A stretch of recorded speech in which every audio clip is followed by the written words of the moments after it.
მოგესალმებით, ძვირფასო ტელემაყურებლებო, დღეს სპეციალური სიუჟეტს თავაზობთ. ესე იგი, ჟურნალისტური გამოძიებიდან დავადგინეთ fake account-ების, ასე ვთქვათ, წყალებში საიდუმლო. რაში მდგომარეობს fake account-ები და რატო არის ისინი შექმნილი? Fake account-ები სავარაუდოდ, როგორც მე ვფიქრობ და რამოდენიმეჯერ დავწმუნდი კიდეც, არიან აქ fake account-ების უკან სადღაც 50 წლის მამაკაცები და ზემოთ და ისინი ნადირობენ არასრულწლოვან გოგონებზე.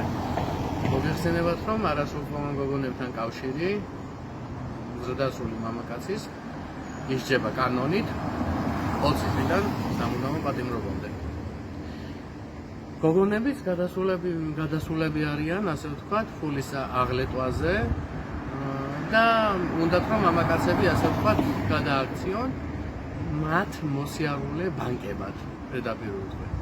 იმიტომ რომ მათ სინამდვილეში ფულის მეტი არაფერი არ აინტერესებს.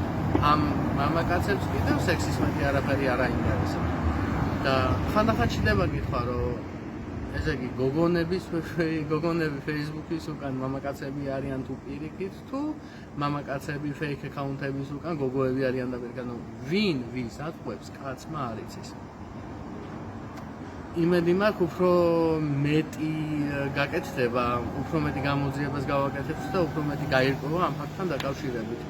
სულ ეს იყო ჩემი სათქმელი და ვიმედოვნებ, რომ ძალიან მალე უფრო მეტი გამოძიებით დაგებრუნდებით და 14 აგვისტოს შეგახსენებთ, აფხაზეთის ომიდან 34 წელი სრულდება და 14 აგვისტოს შემოგთავაზებთ საინტერესო ინტერვიუს აფხაზეთის ომის ვეტერანთან მალხაზ ჩამიასთან ერთად. დიდი მადლობა ყურადღებისთვის.